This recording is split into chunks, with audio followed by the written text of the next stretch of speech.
नमस्कार। कोयला कर्मियों की पुकार सुनो सरकार, इस खास पेशकश में आप सभी का स्वागत है। आपके साथ मैं हूं आदर्श तिवारी।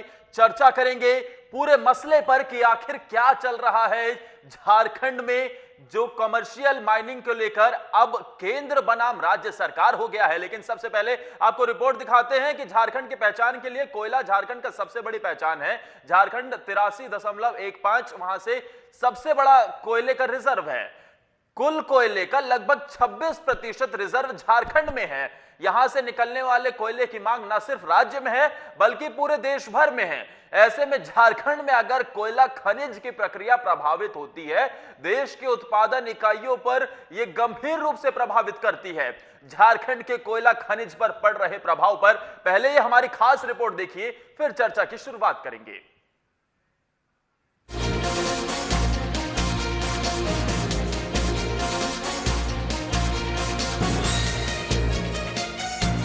भारत में उत्पादन इकाई की बात करें तो उत्पादन में कोयले की मांग बहुत ज्यादा है, जिसकी आपूर्ति झारखंड से निकलने वाले कोयले से होती है। झारखंड के रामगढ़, बोकारो और धनबाद जिले में राज्य के अधिकतम कोल रिजर्व। अगर मौजूदा हालात की बात की जाए तो झारखंड में कोयला उत्पादन गंभीर रूप से प्रभावित हो रहा है। केंद्र सरकार कोल ब्लॉक आवंटन और कमर्शियल माइनिंग के खिलाफ राज्य भर के मजदूर यूनियन के द्वारा हड़ताल का सिलसिला लगातार जारी है। रामगढ़ के बरकास्याग, बोकारो के कथारा वाशरी और धनबाद के सुदामडीही वाशरी समेत राज्य के विभिन्न कोयला इकाइयों में केंद्र सरकार के कमर्शियल माइनिंग के खिलाफ संयुक्त ट्रेड यूनियन मोर्चे की ओर से 3 दिवसीय हड़ताल की जा रही है। आज निश्चित रूप से मजदूर हड़ताल पे है। आज किसी को मजदूर संगठनों ने और संयुक्त मोर्चा ने आह्वान किया था भारत सरकार के कमर्शियल माइनिंग के विरोध में 3 दिन की हड़ताल संयुक्त मोर्चा के द्वारा आह्वान की गई थी और मजदूरों ने 100% आज हड़ताल में रहे, ना कोई हाजिरी बनाए ना कोई कार्य पर गए। इससे लगता है कि भारत सरकार के कारनामों से मजदूर दुखी थे और कमर्शियल माइनिंग से और दुखी थे, जिसके कारण आज मजदूर अपने कार्य पर उपस्थित नहीं होके भारत सरकार को चेताया है कि आप जो मजदूर विरोधी कानून और कमर्शियल माइनिंग ला रहे हैं उसको अविलंब वापस करें, और नहीं तो आगे की भी रणनीति बनेगी और मजदूर अपना चट्टानी एकता दिखाते रहेगी। पूरे कोयला उद्योग में संयुक्त मोर्चा के आह्वान पर हड़ताल है। कमर्शियल माइनिंग के खिलाफ है, श्रम कानून में संशोधन के खिलाफ है, निजीकरण के खिलाफ है, और जो मजदूरों के जो मिले हुए जो आश्रितों की नौकरी और वगैरह जो था CMPDI को अलग करने के खिलाफ में ये लड़ाई है। और संयुक्त मोर्चा इस लड़ाई में कमर कस के रखा है। आपने देखा अभी GM साहब आया और ऐसा व्यवहार किया कि मजदूर आक्रोशित होकर के दरी बिछा करके बैठ गए और GM को बाध्य होकर के यहाँ से कुछ करना पड़ा। वहीं राज्य के मौजूदा हालात को देखते हुए और केंद्रीय सरकार के इस निर्णय के संबंध में मीडिया से बातचीत के दौरान सूबे के मुख्यमंत्री हेमंत सोरेन ने कहा है कि कोयला निजीकरण को लेकर केंद्र सरकार से बात की जा रही है और साथ ही उन्होंने राज्य हित में निर्णय लेने की बात कही है। मजदूरों के हड़ताल पर जाने से केंद्रीय सरकार की चिंताएं बढ़ चुकी हैं। केंद्रीय कोयला मंत्री प्रहलाद जोशी ने मुख्यमंत्री हेमंत सोरेन से मजदूरों से बात करने की अपील की ताकि उन्हें हड़ताल पर जाने से रोका जाए। कोयला निजीकरण को लेकर के हमने आग्रह किया है।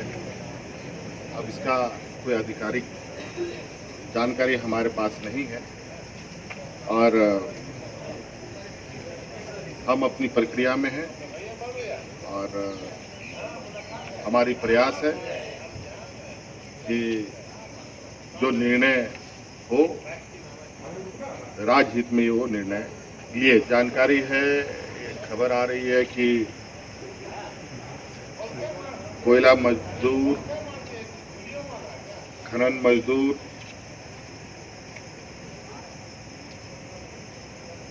ये व्यवसायीकरण करने के विरोध में हड़ताल पे जा रहे हैं। उनको भी इस लोकतंत्र में अपनी बात रखने का अधिकार है और उनकी बातों को भी सरकार को संज्ञान में लेना चाहिए। मजदूरों और सरकार की इस नोकझोंक में अगर गौर किया जाए तो सबसे ज्यादा प्रभाव कोयला खनिज पर पड़ रहा है, जिसका एक गंभीर और व्यापक प्रभाव देश के उत्पाद जगत में देखने के लिए मिल सकता है। कोयले की इस व्यवसाय से एक बड़ी संख्या में प्राइवेट मजदूर भी जुड़े हुए हैं। लॉकडाउन के दौरान लाखों मजदूरों ने राज्य वापसी की है, जिन्हें रोजगार की तलाश है। ऐसे में सरकार को मजदूरों के हित को देखते हुए नीतियों का गठन करना आवश्यक है। रांची से साधना न्यूज के लिए गौरव दुबे और अभिषेक राजवंशी की रिपोर्ट।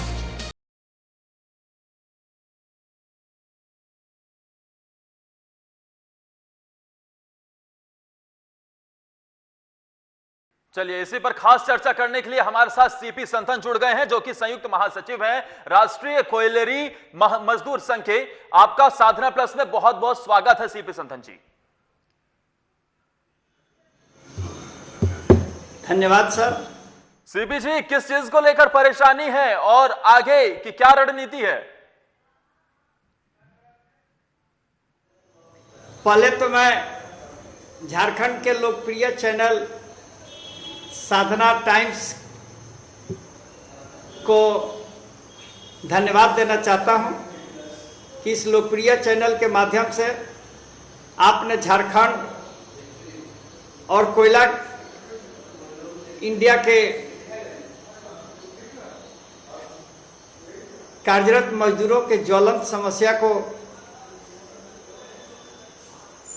उठाने का प्रयास किया है। बहुत बहुत शुक्रिया।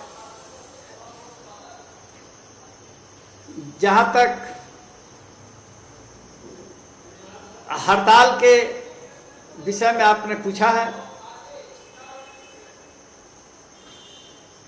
तो हम बता देना चाहते हैं कि आज केंद्र की सत्ता पर बैठी हुई सरकार, जिसने लोक लुभावन नारों के साथ लोगों को भरमाकर और ये झूठा आश्वासन दिया था कि सबका विकास, सबकी समृद्धि के साथ साथ खासकर मजदूर वर्ग जो राष्ट्र निर्माता है, आज देश की समृद्धि और विकास का सबसे बड़ा स्तंभ मजदूर क्लास है, उनके हितों की रक्षा करेंगे। लेकिन बड़ी दुख की बात है कि सत्ता में आने के बाद सरकार ने सबसे पहले मजदूरों को प्रताड़ित करना शुरू किया और कांग्रेस सरकार के समय मजदूरों के हित में ली गई और बनाए गए कानूनों को खत्म करना शुरू किया और उसी कड़ी में ये कमर्शियल माइनिंग के द्वारा स्वर्गीय प्रधानमंत्री श्रीमती इंदिरा गांधी के द्वारा जो कोयला खदानों का राष्ट्रीयकरण किया गया था, उसको निजी हाथों में देकर मजदूरों को फिर से गुलाम बनाना चाहते हैं। राष्ट्रीयकरण के पहले ठीक है, कोयला खदान में काम करने वाले मजदूर गुलामों की जिंदगी जीते थे, उनके ऊपर दमन और शोषण होता था भी श्रमिक कानून का पालन नहीं होता था और लठधारी लोग सीपी जी, क्योंकि मजदूर बड़े ही आप इतिहास में भी जाकर हमें जानकारी दे रहे हैं, बड़ा विस्तार से बता रहे हैं, लेकिन इन सब के बीच ये समझना चाहेंगे कि आखिर परेशानी कहां हो रही है। जब केंद्र सरकार ये कह रही है, इवन खुद प्रधानमंत्री नरेंद्र मोदी ने इसकी घोषणा की कि 41 कोल ब्लॉक की नीलामी कमर्शियल माइनिंग के जरिए होगी और इसके जरिए जो हम कोयले का आयात करते थे वो नहीं होगा, रोजगार के अवसर मिलेंगे, तो कहां कहां परेशानी आ रही है? जो प्रधानमंत्री बोलते हैं उसके विपरीत काम करते हैं। पर प्रधानमंत्री जो कहते हैं कि कमर्शियल माइनिंग के द्वारा रोजगार बढ़ेगा, ये 100% गलत है। दूसरी चीज है कि प्रधानमंत्री ने आह्वान किया था कि आत्मनिर्भर भारत बनाना है, लेकिन आज दुर्भाग्य की बात है कि प्रधानमंत्री पूंजीपतियों के सामने आत्मसमर्पण कर दिए हैं। अगर कोयला खदान का राष्ट्रीयकरण खत्म किया जाता है तो आज से 1973 में जो कोयला मजदूरों की स्थिति थी वही मजदूरी फिर वापस आ जाएगी। मजदूरों पर शोषण बढ़ेगा, मजदूरों पर दमन बढ़ेगा। आज हम भारत सरकार और भारत को जितना कोयला की जरूरत है उसका 80% हम लोग उत्पादन कर रहे हैं और देश का पहला सार्वजनिक ऐसा प्रतिष्ठान है कि जो 1 पैसा भी सरकार से नहीं लेता है। इसके विपरीत 2 साल पहले स्वच्छ भारत मिशन में भारत सरकार ने जो पैसा खर्च किया 64,000 करोड़ रुपया उस सीसीएल के रिजर्व फंड से लिया गया। आज भी कोयला उद्योग के द्वारा 27,000 करोड़ रुपया भारत सरकार को मुनाफा दिया गया है और 31,000 करोड़ रुपया आज भी कोल इंडिया में रिजर्व फंड के रूप में है। हम कोयला मजदूर हमेशा आंदोलन करके अपना अधिकार को पाए हैं। भारत सरकार ने श्रम कानूनों में संशोधन करके 44 कानूनों को हटाकर खत्म करके 4 कानून बना दिया है। 8 घंटे ड्यूटी के जगह 12 घंटे ड्यूटी का प्रावधान कर दिया है। पूंजीपतियों को यह छूट दे दिया है कि जिसको नौकरी में रखना है उसको नौकरी में रखें, जिसको नहीं रखना है उसको नौकरी से निकाल दें। उसके लिए कोई भी कानून काम नहीं करेगा। तो आज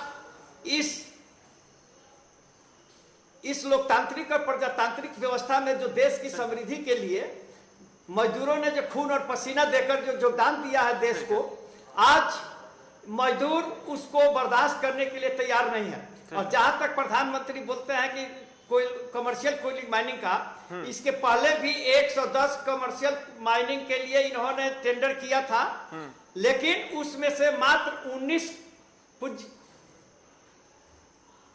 ही कोयला खदान खोले जा चुके हैं। अभी भी सब आपको जो कोयला 110 में से अभी भी सब जो है 19 छोड़कर पाइपलाइन में लगा हुआ है। लेकिन ये भी सीपी जी, इन सब के बीच आप तमाम चीजें बता रहे हैं, लेकिन समझना ये चाहेंगे कि आखिर किस किस तरीके की परेशानी हो रही है और आप लोग सरकार से क्या मांग कर रहे हैं। ब्रेक के उस पार चर्चा लगातार बनी रहेगी।